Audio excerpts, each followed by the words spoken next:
नमस्ते सर। हाँ जी अमनदीप। तो अपने बारे में इंट्रोड्यूस कीजिए। नाम बताए बिना। कंफर्टेबल जी आप? सर।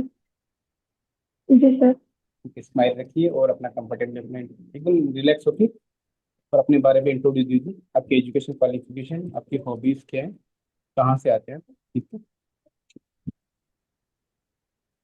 सर मैं बीकानेर जिले से बिलोंग करती हूँ। मेरी जो 10वीं है वो सर आरएसवी स्कूल बीकानेर से हुई है। और मेरी 12वीं आरएसवी स्कूल बीकानेर से हुई है। सर मैंने ईसीबी कॉलेज बीकानेर से बीटेक किया है सर, मैकेनिकल ब्रांच में। और सर बैडमिंटन खेलना और सर बुक रीडिंग मेरी हॉबीज है। और सर वर्तमान में मैं सर आरएस की प्रिपरेशन कर रही हूँ। ये आपका फर्स्ट अटेम्प्ट है? सर मेरा ये थर्ड अटेम्प्ट है मेंस का, और सर ये मेरा सेकंड इंटरव्यू है। आपकी डेट आ गई? जी सर, मेरी 14 जुलाई को है। अच्छा, डे आफ्टर टुमारो है। जी सर। Okay good. तो अभी एक बीकानेर से रिलेटेड एक इंसिडेंट है जिसमें वो मतिरे की राड वाला, have you heard of? Sorry sir. जो बीकानेर में एक राजा होती है, एक मतिरे की राड करके एक इंसिडेंट है। जी सर। क्या है बताइए जरा। सर ये 1644 के अंदर सर बीकानेर और नागौर के जो बॉर्डर है सर, उसके ऊपर एक गांव है सर। उसमें महाराजा जो कर्ण सिंह और महाराजा जो राजा जो नागौर के जो राजा थे अमर सिंह सर, उनके बीच में एक युद्ध हुआ था। सर ये किसानों में जो मतीरे की जो बेल है सर, वो उसे जो मतीरे जो एक फ्रूट होता है बेल पर लगने वाला सर, उसको लेकर एक जो लड़ाई थी, और बाद में से ये स्वाभिमान की लड़ाई के रूप में कन्वर्ट हो गई थी। जिसमें सर बीकानेर के जो राजा हैं उनकी जीत हुई थी। इस पे कोई बुक भी लिखी गई है? जी सर, इसके जो सर एक एक सर राइटर हैं छंगानी सर करके मिस्टर छंगानी सर, उन्होंने अपनी बुक के अंदर इस स्टोरी को सर बताया है। सर उस बुक का नाम सर अभी मुझे याद नहीं आ रहा। बुक का नाम तो है छत्रपति राठौर। तो आपको लगता है कि इस तरह की जो लड़ाइयाँ हैं, क्या ऐसी होनी चाहिए थी इस तरह की लड़ाई? मतलब एक छोटी बेसिक चीजों को अंडरस्टैंडिंग से सॉल्व किया जाना चाहिए, रेदर देन इतना बड़ा इशू बना दिया गया। तो इज इट गुड? सर जो राजस्थान का सर जो इतिहास रहा है सर, वो स्वाभिमान की लड़ाई को लेकर सर ज्यादा रहा है। तो सर इस संदर्भ में वर्तमान परिदृश्य में देखें तो सर मुझे लगता है कि ये जो मैटर है वो सर बातचीत से भी सॉल्व हो सकता है।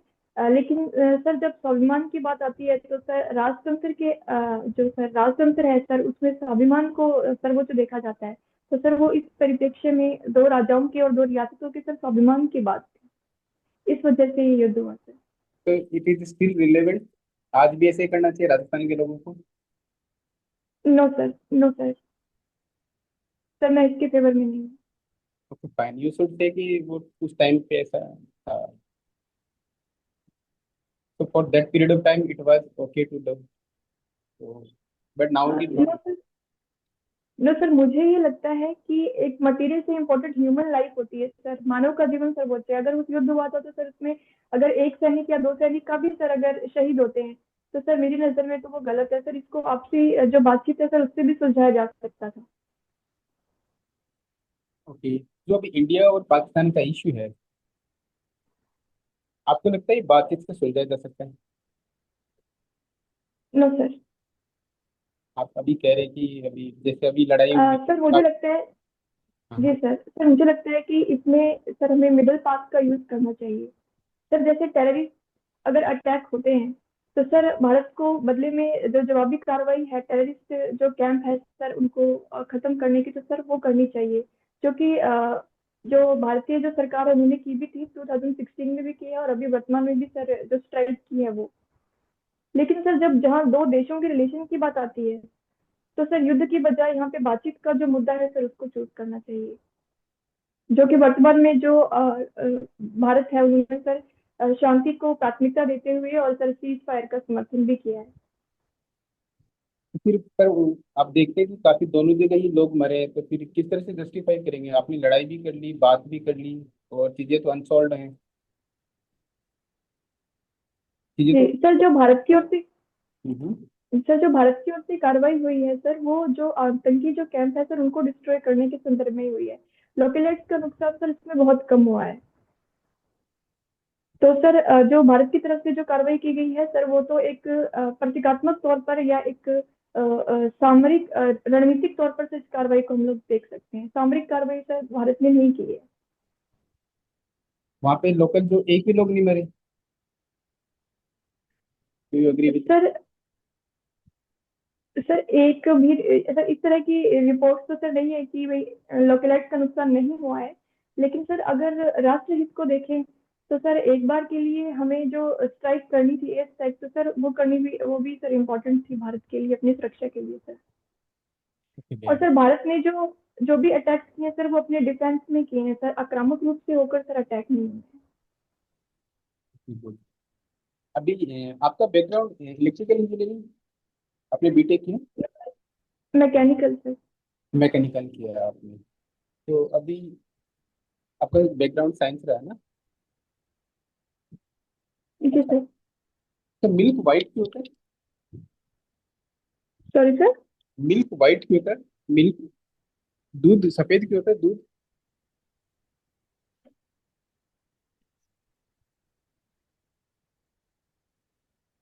सर इस पे लाइट इफेक्ट का योगदान होता है सर। किसका? सॉरी सर, मैं अभी इसको एक्सप्लेन नहीं कर पाऊंगी। ओके, कोई बात नहीं। अभी आपने ये वाला मेंस लिखा है, अभी जो हुआ था मेंस 2025 में? जी सर, ये भी लिखा है। ओके। इसमें ग्रेविटेशनल डेंसिंग करके क्वेश्चन आया था, आपको पता हो तो? जी सर। क्या होता है? सर ये जी सर, सर इसमें ये होता है कि जिस तरीके से जो लाइट होती है वो मिरर से रिफ्लेक्ट होती है, वैसे ही जो हमारी जो स्पेस होता है सर, उसके अंदर अलग अलग ग्रह होते हैं। तो जब इलेक्ट्रोनिक मैग्नेटिक वेव्स ट्रेवल करती है तो सर उनकी सरफेस से वो रिफ्लेक्ट होती है। सर ये एक पूरा है कि फाइबर स्पेस में जब एक इलेक्ट्रोमैग्नेटिक वेव ट्रेवल करती है तो सर ये रिफ्लेक्ट होती है, सेम वैसे ही जैसे कि एक मिरर से टकराने के बाद कोई लाइट या कोई वेव रिफ्लेक्ट होती है। तो ये जो फिनोमिना है, इसको ग्रेविटेशनल जो वेव्स होती है उसके संदर्भ में सर एक्सप्लेन किया गया है साइंटिस्ट के द्वारा। वाई दे रिफ्लेक्ट, क्यों डाइवर्स क्यों होती है वो, यही पूछते हैं हम। जी सर। मतलब रीजन क्या है डाइवर्ट होने का, जब ग्रेविटेशनल वेव वो ट्रेवल करती है, क्यों उनमें वेव भी वो रिफ्लेक्शंस होता है? सर इसमें जैसे ही वो टकराती है किसी भी उसके पास में सर जो भी अवरोध आता है सर, उससे वो टकराकर और सर वो रिफ्लेक्ट होती है अपने नॉर्मल से सर। या फिर से देखना ना। जी सर। अच्छा, एक जैसे अभी बीकानेर में आईजीएनपी का काफी कंट्रीब्यूशन है, कुछ नेगेटिव इफेक्ट्स भी है क्या आईजीएनपी के? जी सर, मेजरली एक तो सर सेम की समस्या देखने को मिलती है हम्म। आईजीएनपी के कारण।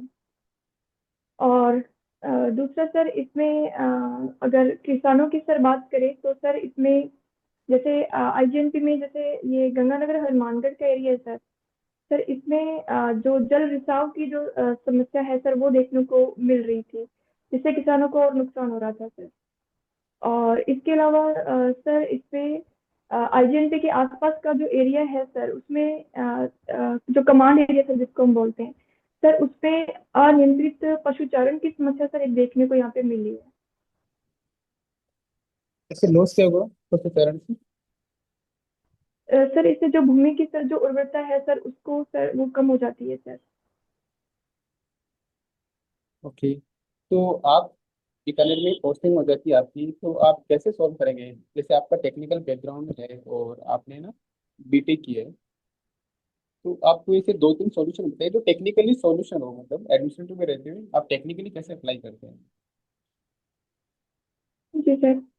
सर सबसे पहले जो सेब की समस्या है सर, उसके लिए हम सबसे पहले किसानों के अंदर सर जो रॉक फॉस्फेट या जैसे या सर ढेंचे की जो फसल है सर, वो करने के लिए हम उनको प्रमोट कर सकते हैं, जो कि सर सेम की समस्या का निजात पा सकते हैं सर उसके। सर इसके अलावा हम लोग जो अनियंत्रित पशुचारण है सर, वो इसलिए बढ़ रहा है क्योंकि आसपास का जो कमांड एरिया है सर, उसके अंदर जल रिसाव की समस्या है सर। अभी वर्तमान में उसके लिए सरकार की स्कीम चल रही है, इंदिरा गांधी फीडर जो रीलाइनमेंट है सर, उसमें सर प्लास्टिक का जो कवर है टाइल्स के साथ सर वो यूज किया गया है, ताकि जो रिसाव है जो जल का वो उधर उस एरिया में ना हो।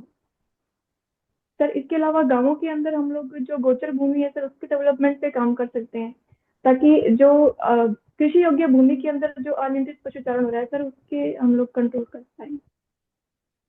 टेक्निकल सॉल्यूशन थर्ड वाला नहीं था। सर इसमें हम लोग ये कर सकते, जी सर हम इसमें मॉनिटरिंग कर सकते हैं सर ड्रोन की हेल्प से, कि किस एरिया के अंदर अत्यधिक जो लॉसेस है भूमि के हो रहे हैं। जैसे मृदा स्वास्थ्य कार्ड स्कीम चल रही है हमारी, तो वो सर एक टेक्निकली है जिसमें हम लैब में जाके परीक्षण करते हैं मृदा का। उसके साथ सर जोड़ सकते हैं हम लोग ड्रोन टेक्निक को, कि ड्रोन के माध्यम से हम लोग उन एरियाज का पता लगाए जहाँ पे अत्यधिक पशुचारण हो रहा आप जैसे एक चीजें बता सकते हो कि जैसे अगर सेम की समस्या आ रही है तो सोइल मॉनिटरिंग के लिए सेंसर से लगे जाते हैं, एक ये बता सकते हैं। दूसरा, जो रिसाव की समस्या है इसके लिए जो वाटर प्रूफिंग होती है वो की जा सकती है। जो हम कोटिंग यूज करेंगे वो वाटर प्रूफिंग कोटिंग यूज करेंगे तो वो सोल्यूशन हो सकता है। तीसरा आपने ड्रोन वाला एक जो बताया वो वाला ही है। चौथा, जो पशुचारण वाली समस्या है उसको पर नियंत्रित किया जा सकता है करके। ठीक है, वो पशुचारण की समस्या इसलिए कि वहाँ पे रिसाव हो रहा है, आसपास में ग्रीनरी डेवलप हो रही है तो लोग वहाँ पे वो एरिया में आके वो चीजें कर रहे हैं करके। अच्छा, अभी बीकानेर में मैं काफी न्यूज आ रही करके ड्रग ट्रैफिकिंग हो रही है वहाँ पे थ्रू दैट पंजाब बॉर्डर करके। तो आप जिले में क्या ऐसे स्टेप्स लेंगे कि जो ड्रग ट्रैफिक जो ऑर्गेनाइज ड्रग ट्रैफिकिंग है उसको कंट्रोल करने के लिए क्या सोल्यूशन? है सर। बीकानेर के अंदर सर एक तो स्टेट बॉर्डर और एक इंटरनेशनल बॉर्डर जो है सर उन पे हम लोग चेक पॉइंट्स बना सकते हैं, जिसमें सर हम लोग अपनी टेक्नोलॉजी की हेल्प से वहाँ पे सर निगरानी भी रख सकते हैं। दूसरी बात सर, हम लोग जो जन जागरूकता है उसके माध्यम से हम लोग जनता को जागरूक कर सकते हैं कि ड्रग के क्या सर इसमें इसके अलावा सर एनडीपीसी एक्ट के माध्यम से भी जागरूकता फैला सकते हैं जनता के अंदर। सर दूसरा पॉइंट ये है कि जागरूकता फैला सकते हैं। इसके अलावा सर जो स्कूल और कॉलेजेस हैं सर इसके अंदर हम अवेयरनेस कैंप लगा सकते हैं, कि इस तरीके की अगर आपको लालच देके कोई भी ड्रग दी जाती है तो आपको उसको यूज नहीं करना है। और इसके अलावा सर विभागीय स्तर पर सर पुलिस और जो सामान्य प्रशासन है और जो बॉर्डर और इंटरस्टेट बॉर्डर के ऊपर सर जो विभाग काम करते हैं सर, उनके बीच में सर कोऑर्डिनेशन बैठा के और हम इस चीज को कंट्रोल कर सकते हैं। कंक्लूड करें सर। एक फाइनली ये बताइए आप कि जो आपके जिले के अंदर आप क्या तीन रिफॉर्म्स करते हैं, क्या तीन प्रॉब्लम है और क्या सॉल्यूशन करते हैं उनके बेसिकली जो जी मेजर। सर। जी सर। सर जिले के अंदर सर एक तो अवैध खनन की समस्या है, अगर इकोनॉमिकली बात करें। अगर सिर्फ ज्योग्राफिकली बात करें तो सर यहाँ पे जो उत्पादन है फसल का मूंगफली के अलावा सर बाकी उत्पादन है जो वो कम है। तीसरा बात सर यहाँ पे अगर सोशल सेक्टर में बात करें तो सर यहाँ पे वुमेन एजुकेशन का जो रेट है सर वो कम है, 70% से लो है सर।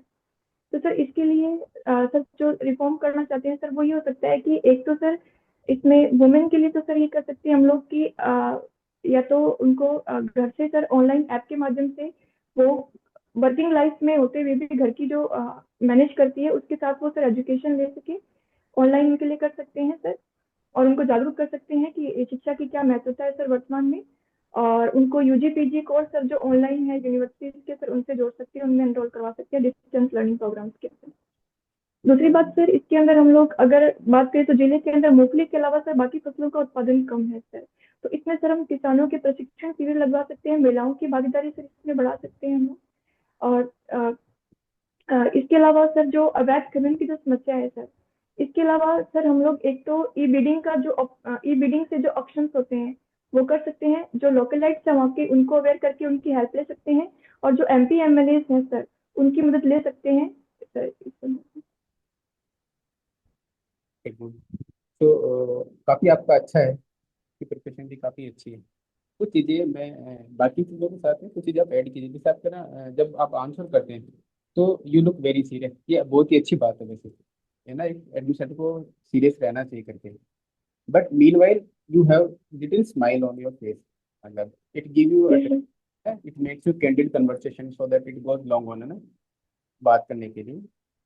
सेकंड, जो आपका जो साउंड है ना वो समटाइम ऐसे गार्बल्स आता है, मतलब इट लुक्स लाइक कि आप क्लियर नहीं हो, आप ना कंफ्यूज हो रहे हो बोलते टाइम करके। तो आप जब थोड़ा सा जो है थोड़ा सा ओपन करके मुंह खोल के बात करोगे तो आपका जो साउंड है वो थोड़ा बेटर आएगा करके ना। थोड़ा सा उसको लाउड भी रखिए ना, साउंड लाउड रहेगा तो हो सकता है अगर आप दूर बैठे हो तो उनको आवाज़ सुनाई ना दे, तो वो काफ़ी ओल्ड एज पर्सन होते हैं। एक जैसे जो मिल्क वाला जो मैंने क्वेश्चन पूछा था वो अभी क्वेश्चन में पूछा भी गया है, तो हो सकता है तो आप स्क्रिप्ट को देख लीजिए, जो 4-5 दिन की स्क्रिप्ट है ना, वो आप सीधा चैट जीपीटी में डालो, स्क्रिप्ट को उठाओ सीधा चैट जीपीटी में डालो और उनके आंसर आ जाएंगे, एक बार रीड कर लोगे तो आपको आ सकते हैं। बहुत सारे क्वेश्चन है तो स्क्रिप्ट वाले रिपीट हो रहे हैं करके। और बाकी थोड़ा कॉन्फिडेंस रखिए आप, अच्छी प्रिपरेशन आपकी एंड बेस्ट विशेज आपके लिए। Good luck thank you sir, please. Sir. जी सर, थैंक यू। हाँ, अमन नमस्ते जी, सर। नमस्ते। आप कंफर्टेबल हो? जी सर। थोड़ा सा रिलैक्स हो जाइए, एकदम ऐसे टाइट होके मत बैठिए, रिलैक्स बैठिए, हल्का सा मतलब रिलैक्स है। और जी सर। बिल्कुल इजी रहिए। देखिए, ये इंटरव्यू एक जस्ट टॉकिंग, एक बातचीत है ना। आप इतना बड़ा एग्जाम क्लियर करके आ चुकी हैं। जो आपका नॉलेज का एग्जाम है, नॉलेज का टेस्ट है, वो प्री और मेंस में हो चुका है। तो अब आपको बिल्कुल नहीं घबराना है, ठीक है। भले ही 4-5 क्वेश्चन में भी सॉरी बोलना पड़े, बोल दीजिए। और सॉरी बोलते समय बिल्कुल कॉन्फिडेंट रहिए। जैसे अभी एक क्वेश्चन पूछता हूँ मैं आपको, ये बताइए कि EFTA क्या होता है? EFTA, चलिए मैं हिंदी में सर बता ये दूं इसका। हाँ, यूरोप फ्री ट्रेड एग्रीमेंट है सर, यूरोप के साथ सर एक फ्री ट्रेड एग्रीमेंट है। गुड। क्या है इसमें? सर इसके अंदर जो यूरोपीय देश हैं सर और भारत जो है सर, उनके बीच में जो मुक्त व्यापार व्यापार की जो शर्तें हैं सर, वो अ, सुस्त हो, अधिक टाइट शर्तें ना हो, जिससे कि इंपोर्ट और एक्सपोर्ट पर सर ज्यादा इसको प्रमोट करे सर, निर्यात संवर्धन और आयात संवर्धन सर दोनों को बढ़ावा मिले और दोनों देशों का म्यूचुअल सर फायदा हो। गुड। अच्छा, इसका बेसिक पॉइंट क्या है? मतलब अगर कोई समझौता करते हैं तो किस चीज में कमी करते हैं? सर इसमें इम्पोर्ट टैक्स और एक्सपोर्ट इम्पोर्ट ड्यूटी और एक्सपोर्ट ड्यूटी सर जो लगती है, टैरिफ। या जो टैरिफ सर, टैरिफ की टैरिफ जो में रेट होती है सर, मूल वो बेसिक, कम हो जाती है। हाँ, इंपोर्ट पे बेसिकली जो देश एक दूसरे के इंपोर्ट करते हैं, तो वो देश जिसमें इंपोर्ट हो रहा है वो टैक्स को कम करते हैं आपस में एक दूसरे के देशों का। ये मूल मुद्दा रहता है। और इसी में ओके सर। जो चीजें हैं उसको डिसाइड करते हैं। उत्तर अच्छा है आपका। एक और पॉइंट बताइए, टेरा टेपा सॉरी TEPA।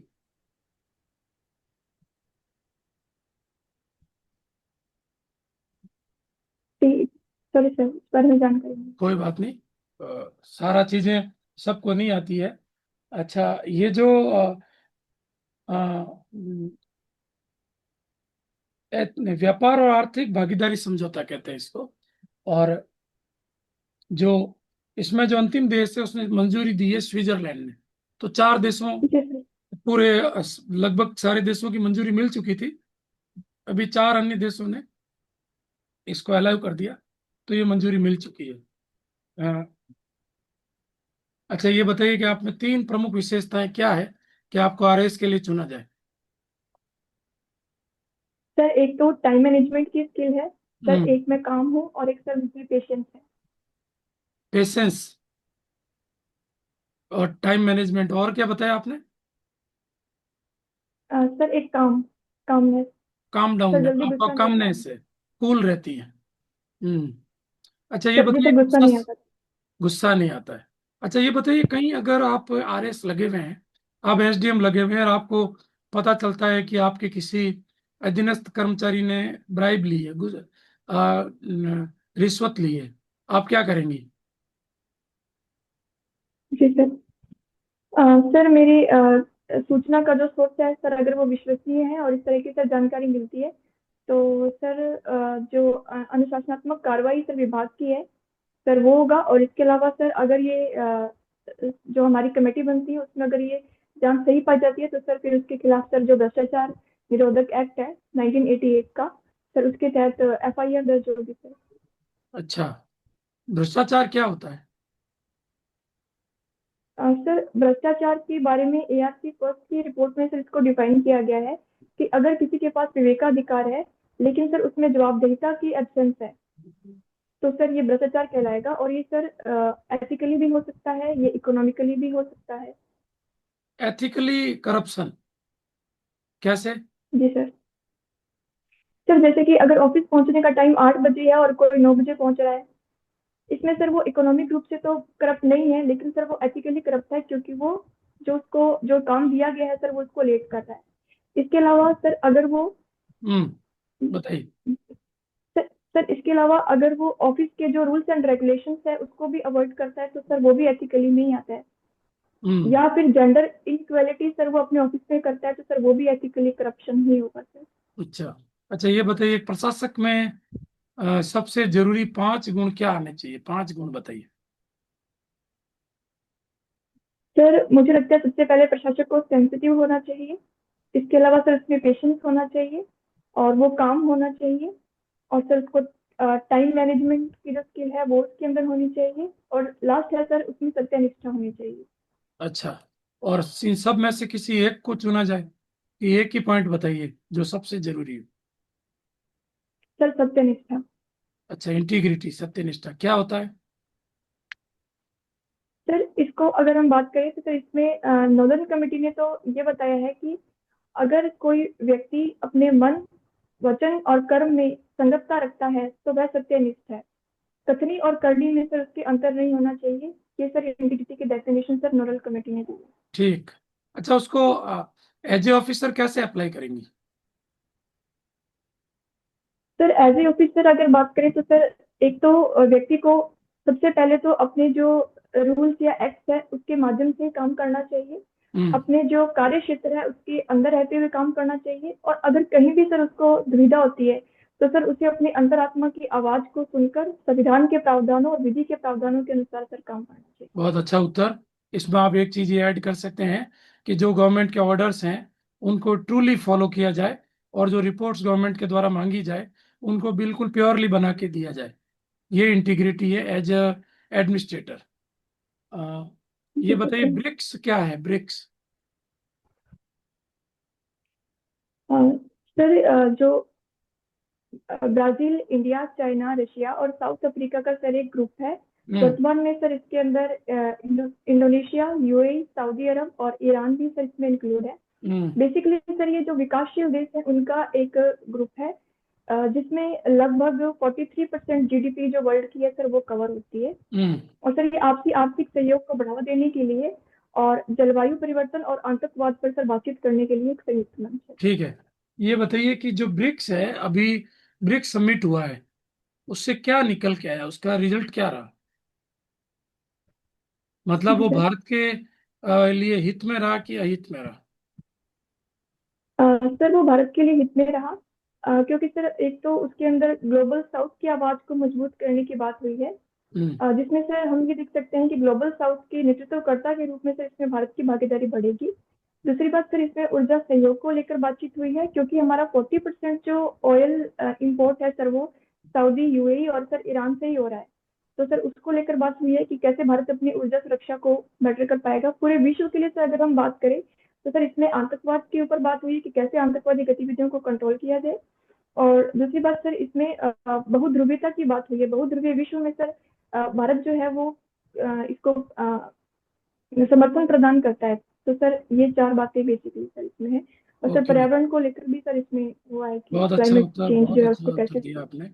अच्छा, ये बताइए कि ये एससीओ, संघाई सहयोग संगठन, ये क्या है? और अभी इसको लेकर किस बात को लेकर विवाद हुआ है?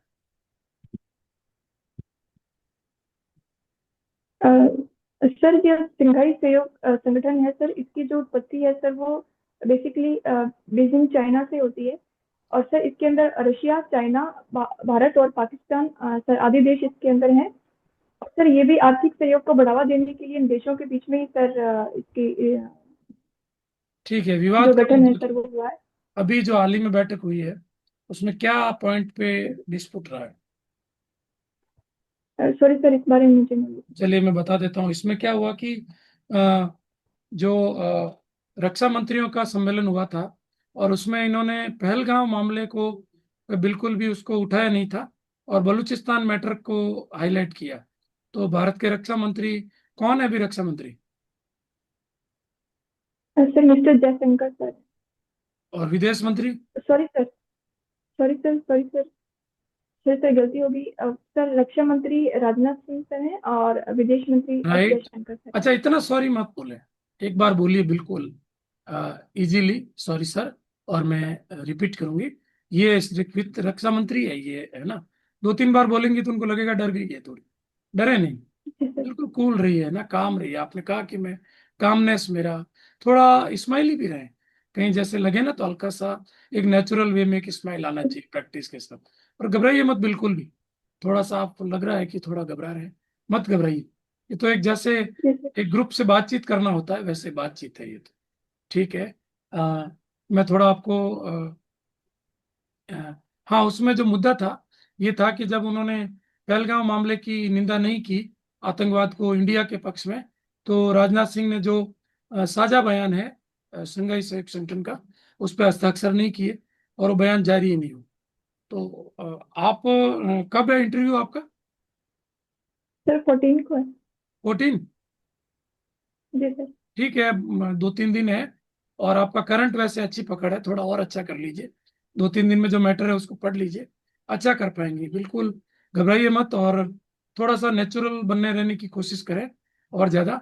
और आपका गेटअप जैसे साड़ी वगैरह किस कलर की पहनेंगी, यही है? सर मेरे खाकी, नो सर ये नहीं है सर, इसमें लाइट ग्रीन कलर का ब्लाउज है सर और खाकी कलर की साड़ी है सर। और वो जो खाकी कलर की साड़ी है उसमें सर ग्रीन कलर से कुछ फ्लावर्स वगैरह बने हैं। बढ़िया है। सूती और साड़ी है सर। आपका जो चश्मा है वो यही रखेंगी? जी सर। हाँ ठीक है, इसमें कंफर्टेबल है आप? जी सर। हाँ तो अच्छा है, इसी को करिए आप। ठीक है, बाकी ओवरऑल अच्छा है। आप बोलती धारा प्रवाह है, अच्छे पॉइंट्स बोल रही हैं। थोड़ा सा कोशिश करें इसको और पॉइंट आउट करने की। बाकी ठीक है, थोड़ा सा बस एक चीज जो लग रही है वो ये लग रहा है कि आप थोड़ा अनईजी फील कर रही हैं, जो आपके फेस पे भी नजर आ रहा है। ये मत होइए, आप बिल्कुल इजी रहिए। सब जैसे ठीक है आप सर। है वैसे हम भी हैं, वैसे ही पैनलिस्ट भी है, सारे ह्यूमन है। तो बिल्कुल भी घबराने वाली सी कोई बात नहीं। ठीक है। Okay. Okay. Okay, all the thank best. You. जी मेवाराम जी सर। थैंक्स। हाँ मैडम, आपने 2000, आवाज आ रही है मेरी? जी सर। 2017 में आपने बीटेक किया, उसको तो 8 साल हो गए। क्या कर रहे हैं उसके बाद आप? सर उसके बाद मैंने 18 का मेंस लिखा, 21 का सर इंटरव्यू दिया, और सर अभी 23 का इंटरव्यू, और सर 24 25 वाला सर मेंस भी लिखा है। तो 23 वाले इंटरव्यू में, और उसमें क्या रहा आपका? सर उसमें मेरी 1104 रैंक रही थी सर। अच्छा, तो कोई डिपार्टमेंट अलॉट नहीं हुआ ना? No sir.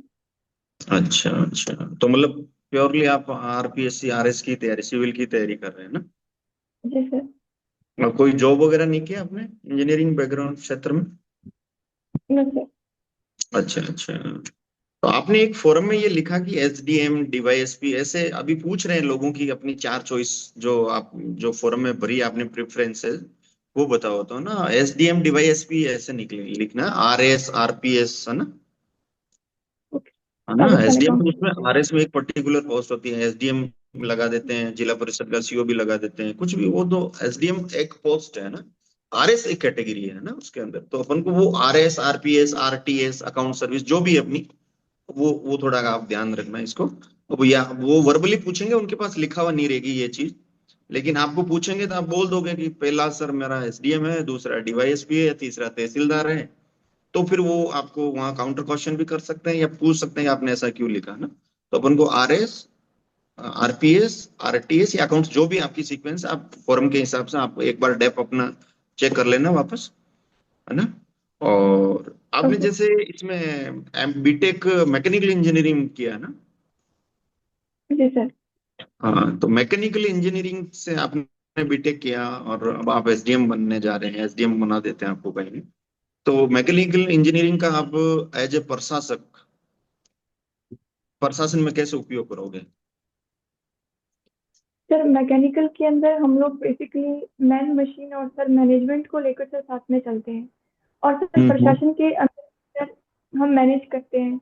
हमारे पास लिमिटेड रिसोर्सेस हैं, जो मशीनरी है वो भी और जो ह्यूमन, हम्म सर उसको हम्म मैनेज करेंगे। दूसरी हम्म बात सर, मैकेनिकल के अंदर क्या होता है कि हमारा प्रैक्टिकल नॉलेज भी होता है और थ्योरी भी होती है। और सर हम्म प्रशासन भी दोनों को साथ लेकर चलता है। तो अगर हम्म थ्योरी की बात करें तो कॉन्स्टिट्यूशन है हमारा, विभागीय नियम है या सरकार के ऑर्डर्स हैं। और सर प्रैक्टिकल लेवल पर फिर उसको लागू करना होता है। अच्छा तीसरी बात अच्छा। सर, मैकेनिकल के अंदर हम लोग जो बिगड़ी हुई जो मशीन है या मशीन की जो कार्यवाही है, एक्शन है सर, उसको देखते हैं। उसमें कैसे हम लोग समुचित उसका यूज करें, उससे मैक्सिमम आउटपुट प्राप्त करें। और सर प्रशासन में भी यही अप्रोच यूज होती है। जी जी। चौथी बात सर, एक सर रेयर चौथी बात अर्थ। इसमें हाँ बोलिए बोलिए। सर चौथी बात इसमें ये भी हम लोग देख सकते हैं कि जैसे सेमेस्टर वाइज सर हमारा होता है, तो सर कैसे बड़े टारगेट्स को छोटे छोटे टारगेट्स में बांट के स्मार्ट वर्क सर कर सकते हैं। सर प्रशासन में इसको भी लागू कर सकते हैं। Very good very good. और एक जैसे कोई भी मशीन होती है उसमें बहुत सारे पुर्जे होते हैं ना, इंस्ट्रूमेंट होते हैं, और उनसे मिलके एक मशीन बनती है। एक एक छोटे जी छोटे सर। छोटे छोटे पार्ट्स होते हैं। तो कोई भी प्रशासन होता है उसके अंदर बहुत सारे पार्ट्स होते हैं। एक एसडीएम होता है, उसको एक एसडीएम को चलाने के लिए उसको पुलिस प्रशासन का भी सहयोग चाहिए, रेवेन्यू डिपार्टमेंट का भी चाहिए, एजुकेशन का भी चाहिए, मेडिकल का चाहिए। जैसे एक ह्यूमन बॉडी है, उसके अंदर सारे आईज है, नोज है, थ्रोट है, लीवर है, हार्ट है, सारे ऑर्गन्स हैं। ये सब मिलके एक बॉडी बनाते हैं। और ये बॉडी, अब सारे लोग मिलके, सारे अंग ऑर्गन मिलके एक बॉडी का निर्माण होता है। इसी तरह प्रशासन में बहुत सारे अंग होते हैं प्रशासन के ना। तो एक आप जब सिविल सर्वेंट होते हैं तो आपके पास बहुत सारे डिपार्टमेंट होते हैं। तो उन बहुत सारे डिपार्टमेंट को मिलाकर कोऑर्डिनेट करना होता है, और इसी तरह मशीन काम करती है ना। तो आप एक इसको कोरिलेट कर दे बिल्कुल, है ना, तो आपको बहुत अच्छा इंप्रेशन जाएगा। जैसे आपने बोला, बहुत अच्छा बोला, और इस तरह से आप इसका यूज कर बता सकते हैं ना। तो ये इससे हमने सर कोऑर्डिनेशन सीखा है। और इससे है कि कोई भी एक जो है डिपार्टमेंट है, कोई प्रशासन का एक कोई हिस्सा है, ये कोई पार्ट है, कोई डिपार्टमेंट है, एक डिपार्टमेंट भी फंक्शन प्रॉपर नहीं करता है तो उसका ओवरऑल इफेक्ट सब पे आता है। तो हम इस तरह से मैं मैनेज करूंगी या इस तरह से कोऑर्डिनेट करूंगी कि मैं सारे डिपार्टमेंट का प्रॉपर रिव्यू करूं, सारे डिपार्टमेंट का मैं जो भी है, उनके डिपार्टमेंट के टास्क है, उनके डिपार्टमेंट के गोल है, उनका मैं प्रॉपर रिव्यू करूं, उनके साथ मीटिंग करूं, उनका काम जो है डिलीवरी प्रॉपर हो रही है कि नहीं हो रही है। तो उस तरह से जो मैंने मैकेनिकल में सीखा वो मैं इसका प्रशासन में यूज करूंगी। ठीक है, आपने वैसे अच्छा उत्तर दिया। एक अभी रेयर मैग्नेट अर्थ चर्चा में, रेयर अर्थ मैग्नेट है ना, ये क्या है? सर आप रेयर अर्थ मटेरियल्स की बात कर रहे हैं? हाँ, रेयर अर्थ मैग्नेट। आज भारत सरकार ने एक नीति बनाई है इसके ऊपर कि भारत को मैक्सिमम रेयर अर्थ जो मैग्नेट, नॉट मटेरियल, जो मेटल नहीं है, रेयर अर्थ मैग्नेट। आज के राजस्थान पत्रिका का फ्रंट पे यही है हेडिंग, आप पढ़ना। उसके अंदर अपन चाइना से इंपोर्ट करते हैं, जो कार में यूज आता है, मोबाइल में यूज आता है ना। तो उसमें दो चार जो कंपनियां हैं वो काम करेगी उसके ऊपर, महिंद्रा और ये। तो आप इसको पढ़ना, और उसके भारत सरकार इस पे क्या कदम उठा रही है, और चाइना से ट्रेड में भी उसका क्या इफेक्ट पड़ेगा। और रेयर अर्थ मैग्नेट आज के पत्रिका की हेडलाइन है ये। तो आज इसको जरूर पढ़े, और कि ये आपके मैकेनिक्स में, मैकेनिकल में बहुत बड़ा इसका रोल है अभी। क्योंकि जो जी सर। आजकल की जो एडवांस टेक्नोलॉजी में कार में जो चिप लगती है, या मोबाइल में जो चिप लगती है, उसके अंदर ये कुछ उसका पार्ट काम में आते हैं, उसका मटेरियल काम यूज होता है ना। तो ये आपके लिए ओके सर। एक जो मैकेनिकल में एक थ्रस्ट होता है, इंजन में एक थ्रस्ट होता है, वो क्या होता है? सर इंजन को पावर देने के लिए हम्म एक फोर्स उत्पन्न होता है सर, फ्यूल के बर्न से। हम्म। सर वो केमिकल एनर्जी से काइनेटिक एनर्जी में कन्वर्ट होता है। जी जी। तो सर हम्म। इसको बोलते हैं सर, तब थ्रस्ट हाँ, पैदा होता है। तो अभी जैसे एयर इंडिया का एक प्लेन क्रैश हुआ था, तो उसमें क्या थ्रस्ट, वो बार बार ऐसा सुनने में आ रहा है कि थ्रस्ट नहीं मिल पाया था, थ्रस्ट की प्रॉब्लम थी, हुई थी, है ना। तो यस सर। ये, हाँ, इसको थोड़ा आप थ्रस्ट और कैसे काम करता है, जैसे वैसे आपने सही बताया, वो पिस्टन के अंदर जो पिस्टन से वो निकलता है, और उसके बाद फ्यूल जो बर्न होता है, और उससे जो केमिकल एनर्जी, काइनेटिक एनर्जी होती है, और वो उसके पिस्टन को धक्का देती है ना। जी और सर। धक्का देने से उसकी काइनेटिक एनर्जी से वो जो भी है मशीन अपना वर्क करना स्टार्ट करती है ना। तो ये दो तीन जो जी सर। लेटेस्ट आपके सब्जेक्ट से जुड़े हुए कुछ मुद्दे जो अभी चर्चा में है ना, इनको थोड़ा आप जी सर। तैयार कीजिए। ठीक है ना। और करंट के जो इश्यू चल रहे हैं उनको थोड़ा आप, और थोड़ी सी आवाज अपनी बुलंद रखना वहां पे। वहां क्या होल बड़ा होता जी है, ओके सर। और आपकी थोड़ी ओके। दूरी, वहां पे थोड़ी डिस्टेंस पे बैठेंगे आप, है ना। तो थोड़ी की अपनी आवाज और स्माइल हल्की सी आप मेंटेन रखें। और जैसे सर ने कुछ करंट के बारे में तो आपने चर्चा की है सर ने, कुछ इश्यू के ऊपर। मैं कुछ जैसे, आप बीकानेर से बिलोंग करते हैं? Yes sir. बीकानेर में पीने के पानी के लिए कौन सी नहर आती है? इंदिरा गांधी नहर से कौन सी जो है लिफ्ट कैनाल यूज होती है? सर इसमें कवर से लिफ्ट नहर है सर। कंवर सेन लिफ्ट नहर है ना? ये कंवर सेन कौन थे? सर ये महाराजा गंगा सिंह के टाइम पे सर इंजीनियर थे सर, जिन्होंने इसका आइडिया दिया था नहर अच्छा का। अच्छा। तो उस समय कंवर सेन ने कौन सी नहर लाए थे? कौन सी नहर का काम किया था गंगा सिंह के समय? सर गंगा नहर 1927। गंगा नहर है ना? हाँ, तो ये कुछ बेसिक चीजें होती है, आंसरों में से वो क्वेश्चन निकाल लेते हैं, उनका कोई फिक्स डायरेक्शन नहीं होता ना। तो ये थोड़े अपने जी सर। सराउंडिंग जो है, ये अपने बायोडाटा से रिलेटेड ही होती है, अपनी बेसिक जो चीजें है ना। और ओके बीकानेर का भागीरथ किसको कहते हैं?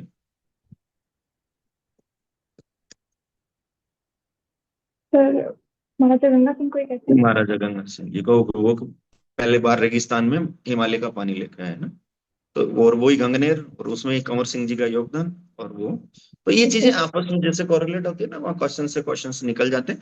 अभी एक दो आप जैसे उधर यदि नहर की बात चल जाए, तो जैसे अभी यमुना के साथ समझौता हुआ है, यमुना वाला समझौता हुआ जिसमें राजस्थान, हरियाणा, पंजाब और एक वापस इस नहरों की जो रीलाइनिंग और इसका जो काम चल रहा है वापस, समझ रहे हैं आप? ठीक है सर। हाँ, इसके जी ऊपर सर। भारत सरकार पंजाब सरकार के बीच में एग्रीमेंट हुआ है। उस एग्रीमेंट के बारे में आप हल्की सी जानकारी आपसे चैट जीपीटी से ले, गूगल से ले, या जहां से करंट अफेयर में आपने कहीं नोट डाउन कर रखी है, तो ये थोड़ी बेसिक चीजें आप ध्यान रखें।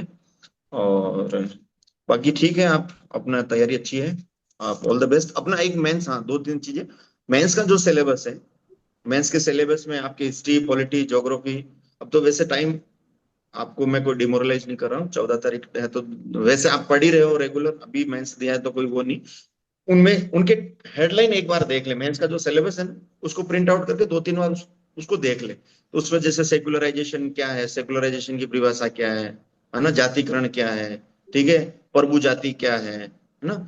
इस तरह से सोशियोलॉजी के कुछ हिस्ट्री के टॉपिक हैं, कुछ ज्योग्राफी के हैं, इस तरह से कुछ फिलोसॉफी जो एथिक्स है उसके हैं, जैसे सर ने कुछ एक दो आपसे चर्चा भी की थी, तो इंटीग्रेटिव वगैरह। तो इनका वो आप एक दो बार, दो तीन बार उस सिलेबस को देख ले, करंट पढ़ ले, और अपने सब्जेक्ट के और बेसिक्स फिजिक्स के कुछ जो है, जैसे लाइट, ग्रेविटेशन है, साउंड है, इलेक्ट्रिसिटी है, मैग्नेटिज्म है, इनके मैकेनिकल है ना, इलेक्ट्रोमैग्नेटिक वेव्स है, जो अपने मेंस के सिलेबस में है ना, ये एक बार आप थोड़ा ध्यान से पढ़ ले।